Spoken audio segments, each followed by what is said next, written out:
This interview is brought to you by Rabobank.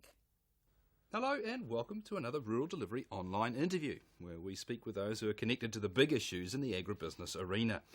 One of the perennial issues is succession. It's common to hear farmers speaking about their hopes for following generations to take over the family farm, but it's often a source of stress and sometimes division. Tony Hammington is a succession planning manager at Rabobank and is with me now to talk about this crucial area of farm planning. Tony, thanks for joining us. Thank you very much for the opportunity, Roger. Good to be here. Tony, why is the bank involved in succession facilitation? That's a good question, Roger. To be fair, the bank looks across the international arena and understands that there's quite a lot of dynamics that are impacting probably in the primary sector globally. And some of those are about food security and what's the ability of the world to feed the growing population, I guess, over the next 20 or 30 years as it goes from 7 billion to 9 billion people. The thing that's running in tandem with that is some of the demographics around the ageing age of populations, and particularly in farming. We see in Australia in the last 40 years, the average age has gone from 44 to 56 years old. They say in America that for every farmer under 25 years old, there's 7 farmers over 75 years old. So those two dynamics are something that has put the bank, I guess, in a position to look at that and saying, what are the resources that we can contribute here to try and assist the world primary sector and feed the population as it grows. Do you have any of those statistics for New Zealand specifically in terms of the age demographic of our farmers? I'm not sure that we've probably migrated to that degree, so no, I haven't got the stats for that. But I know from Beef and Lamb and from Dairy NZ that we are in that the top half of the 50s, I think, for the average age of farmers. Tony, we like to think we're pretty good at farming, pretty innovative. Where do we sit when it comes to succession in terms of our global reputation and our skill set? Are we up with the play, or do we have something to learn? I think when we look globally, New Zealand and Australia are probably the leading edge, certainly from the bank perspective, at the initiative that we have got going in Australia and New Zealand with some dedicated resource into the area. That Kim Lee is one of the Australian managers who's been in this role for, I think, about 14 years, and she went to Utrecht in Holland recently to speak to the Global Farmers Masterclass about it, because it's an issue that is addressing global primary production across a couple of fronts. I think as the population grows from 7 billion to 9 billion people, there is going to be a shortage of food, and they're saying at the current rate of consumption and production by 2040 we'll need the equivalent of 2 planet Earths. So there's certainly a strong push demand on that. And we're looking also, I guess, at the demographics around the world, and in farming, we're not insulated from that. Is there anything about New Zealand's environment, be it the way we operate our farms, the type of legislation we have, type of regulation, our banking sector, which lends us any natural advantage in this area, or gives us any greater need to be good at this part of farm planning?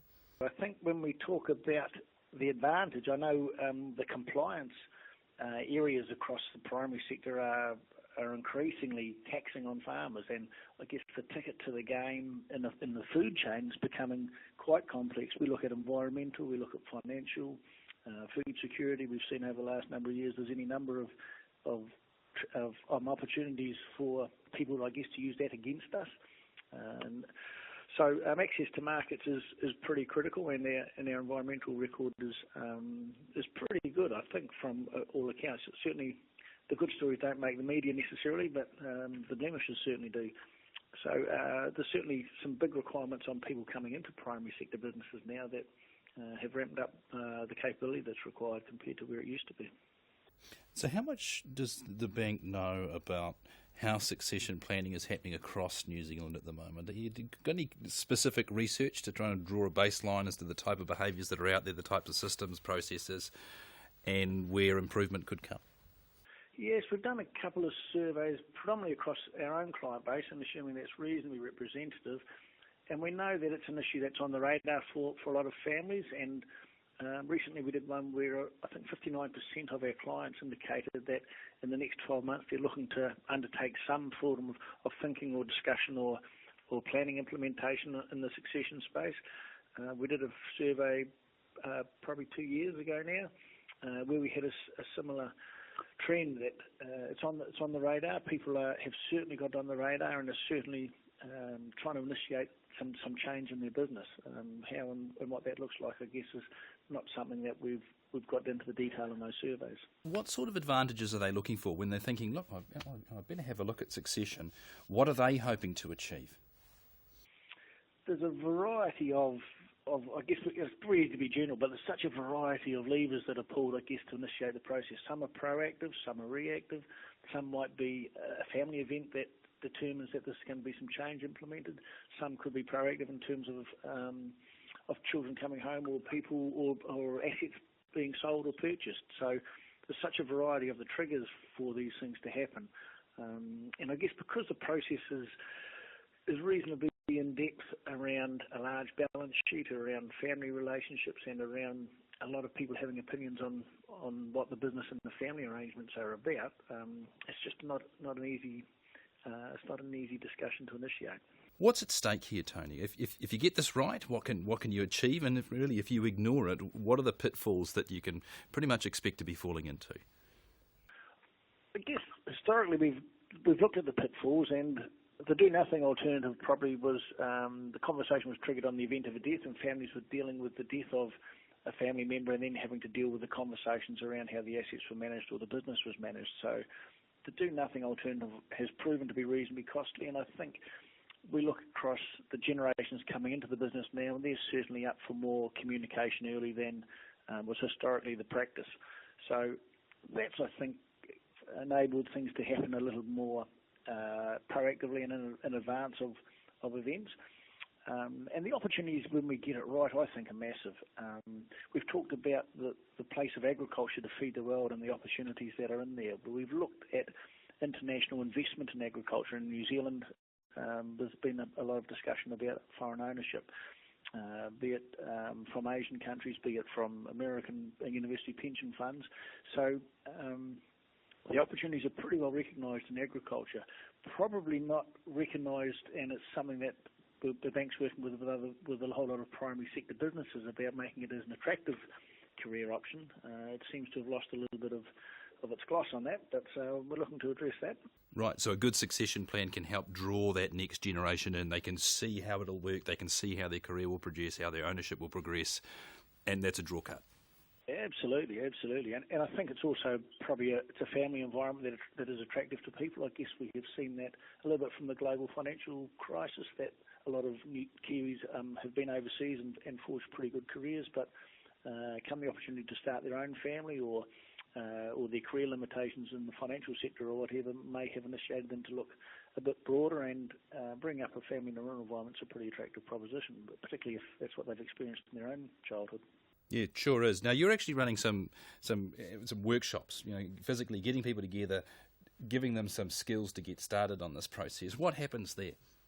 Yeah, we had a fantastic workshop down Nowaka at the River Ridge Retreat Lodge at the start of May, where we had 7 families down there, and we got some excellent support from the Red Meat for Profit Partnership, which Beef and Lamb administer on behalf of a majority of the freezing meat processing companies, plus a couple of banks and Deloitte.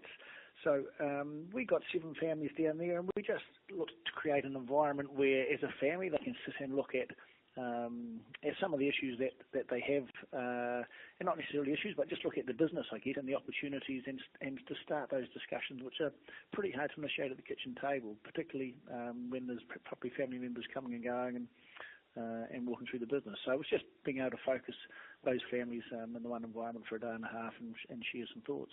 Are you going to do more of that? Yeah, for sure. That was the first. First workshop that we ran in New Zealand, and we're certainly looking to pick those up and run them a little bit, probably around each of the regions through New Zealand as time goes by. And the feedback we had from the families was just so encouraging. They really left with their tails wagging, thinking that they'd started something that was pretty neat. They'd probably started a journey where they could talk a little bit about finances, they could talk a little bit about pathways into agriculture and pathways out of agriculture for generations. So, they were very, very pleased with it. Not everyone's going to be able to attend a workshop. Are there one or two critical actions that you would recommend anyone considering succession should take? I think one of the critical things that is very early on is just for people to be really clear about what their goals and aspirations and expectations are, and And that's not an easy process. I think particularly it's probably easy to ask a 30-year-old what's the 10-year plan. That's a pretty exciting journey, and there's a lot of opportunities available. If we ask someone in their 60s what's in their 10-year plan, then that's a little more daunting, I think. But it's also critical, I think, that we do get some coordination across those and a bit of respect for the other parties on how these family businesses go. So having the ability, I think, to be very clear about individuals' aspirations and goals, and being able to share those and look at them to understand where the areas